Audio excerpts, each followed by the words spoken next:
జీవన్ రెడ్డి గారి మీద ఉన్న గౌరవం, వారి మీద ఉన్న ప్రేమ ఎట్లాంటిదంటే క్షణంలోనే వెంటనే అక్కడే శాంక్షన్ చేసి 75 కోట్ల బ్రిడ్జ్ని అక్కడికక్కడే కరీంనగర్ ఉమ్మడి జిల్లాలో ఇచ్చిన మొట్టమొదటి శాంక్షన్ కేసీఆర్ గారు ఆ రోజు జీవన్ రెడ్డి గారి కోరిక మేరకు, వారి విజ్ఞప్తి మేరకు ఇచ్చిన ఆ బ్రిడ్జ్. తర్వాత ఇంకో సందర్భం గుర్తొస్తా ఉంది నాకు. అసెంబ్లీలో జీవన్ రెడ్డి గారు ఎప్పుడు ప్రజా సమస్యల గురించి, ముఖ్యంగా రైతుల గురించి చాలా గట్టిగా మాట్లాడే నాయకుడు. ఈ జిల్లాలో, ముఖ్యంగా జగిత్యాల జిల్లాలో నిజాం షుగర్స్ అనేది ఒక చాలా ఇంపార్టెంట్ సబ్జెక్ట్గా ఉండేది. అటు విద్యాసాగర్ రావు గారు, జీవన్ రెడ్డి గారు ఇద్దరు కూడా కొట్లాడేవారు గట్టిగా, మాకు ఖచ్చితంగా దీన్ని తెరిపించాల్సిందే. కేసీఆర్ గారు కూడా ఖచ్చితంగా షుగర్ ఫ్యాక్టరీ తెరిపించాల్సిందే, అందులో భేదాభిప్రాయం లేదు, మేము కూడా మాటిచ్చున్నాము. కానీ పక్కనే ఉన్న మహారాష్ట్రలో, అప్పుడు పోచారం శ్రీనివాసరెడ్డి గారు వ్యవసాయ మంత్రి, పక్కనే ఉన్న మహారాష్ట్రలో సహకార వ్యవస్థలో కోఆపరేటివ్ ఫార్మాట్లో చాలా బ్రహ్మాండంగా నడుస్తూ ఉన్నాయి అక్కడ షుగర్ మిల్లులు. మా టెస్కాప్ చైర్మన్ రవీంద్రరావు గారు కూడా ఇక్కడే ఉన్నారు, మాజీ అధ్యక్షులు. అట్లా కోఆపరేటివ్ వ్యవస్థను బలోపేతం చేస్తే బాగుంటుంది జీవన్ రెడ్డి గారు. ఒకవేళ మీరు కావాలనుకుంటే ప్రభుత్వం నుంచి 250-300 కోట్లు పెట్టడానికి కూడా మేము సిద్ధంగా ఉన్నాం. అవసరమైతే మీరే చైర్మన్గా ఉండండి దానికి అని చెప్పి కూడా నిండు శాసనసభలో ముఖ్యమంత్రిగా కేసీఆర్ గారు అన్నాడు జీవన్ రెడ్డి గారికి ఓపెన్గా, ఎలాంటి బేసిజానికి పోకుండా ఒక ఆఫర్ కూడా ఇచ్చాను. ఇవాళ నేను మా జగిత్యాల జిల్లా నాయకత్వానికి కూడా హృదయపూర్వకంగా నేను ధన్యవాదాలు తెలియజేస్తాను.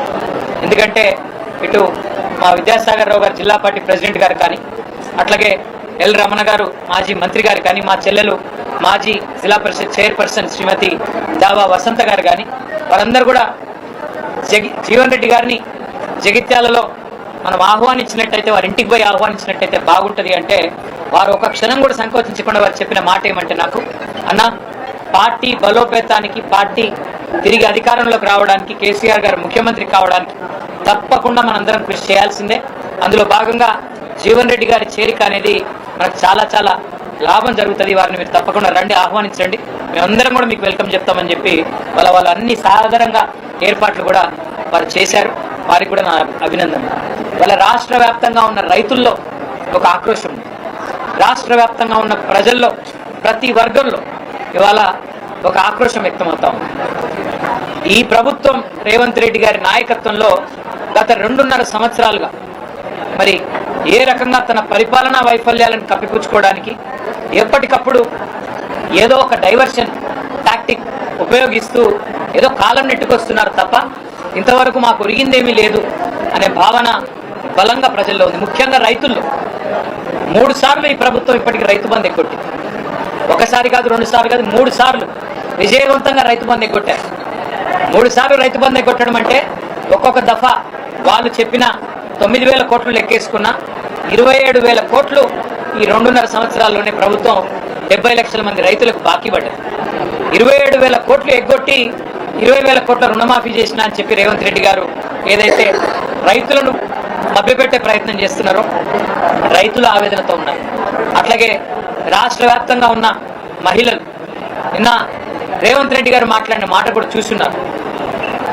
బాసరలో ఆయన మాట్లాడిన మాటలు ఎంత దారుణంగా, ఎంత అవమానకరంగా, ఒక ముఖ్యమంత్రి స్థాయికి తగని మాట.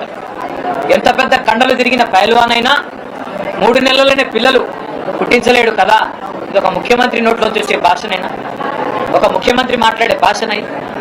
అసలు 3 నెలలు అన్న మాట చెప్పింది ఎవరండి? మేము చెప్పినామా? ప్రజలు అడిగారా?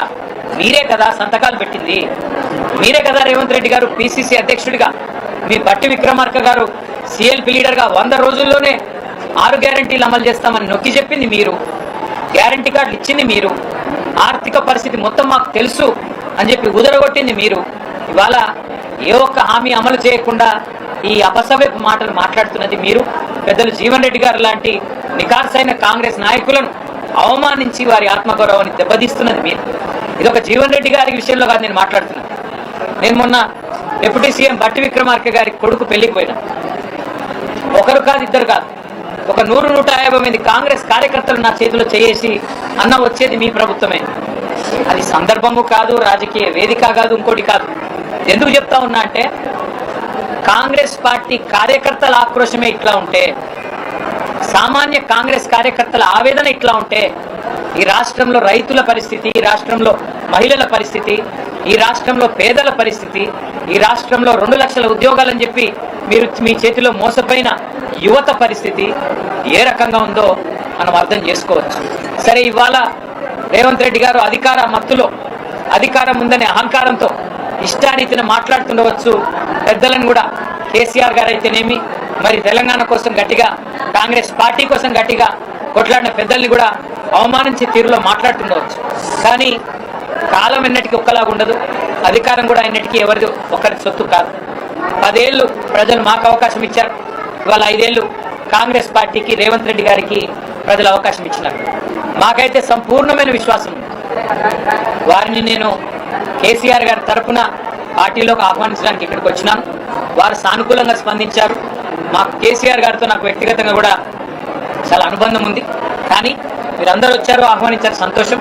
కానీ ఒకసారి నేను కేసీఆర్ గారిని కూడా కలిసి ఈ రాబోయే 2-3 రోజుల్లో నేను నా నిర్ణయం తప్పకుండా చెప్తానని చెప్పి జీవన్ రెడ్డి గారు చెప్పారు. చాలా సంతోషం.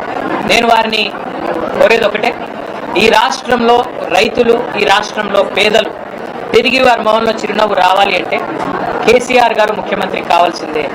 తిరిగి మళ్ళీ కేసీఆర్ గారు బాధ్యతలు చేపట్టాల్సిందే, తెలంగాణను పట్టాలు ఎక్కించాల్సిందే. అందుకే వారి సహకారాన్ని నేను కోరుతా ఉన్నాను. మా సహచరులందరం కూడా కలిసి వచ్చి వారిని వాళ్ళ ఉమ్మడి కరీంనగర్ జిల్లా, అట్లాగే ఉమ్మడి నిజామాబాద్ జిల్లాకు సంబంధించిన ముఖ్య నాయకులందరం కూడా వచ్చి వారిని సాధారణంగా ఆహ్వానించాము. వారు పెద్దలు కేసీఆర్ గారితో కలిసిన తర్వాత మిగతా అన్ని విషయాలు కూడా ప్రజాహితాన్ని దృష్టిలో పెట్టుకొని, అల్టిమేట్గా ఈ రాష్ట్ర భవిష్యత్తును దృష్టిలో పెట్టుకొని, తప్పకుండా జగిత్యాల జిల్లా ప్రయోజనాలు కూడా దృష్టిలో పెట్టుకొని వారు నిర్ణయం తీసుకుంటారని చెప్పి నేను ఆశిస్తా ఉన్నాను.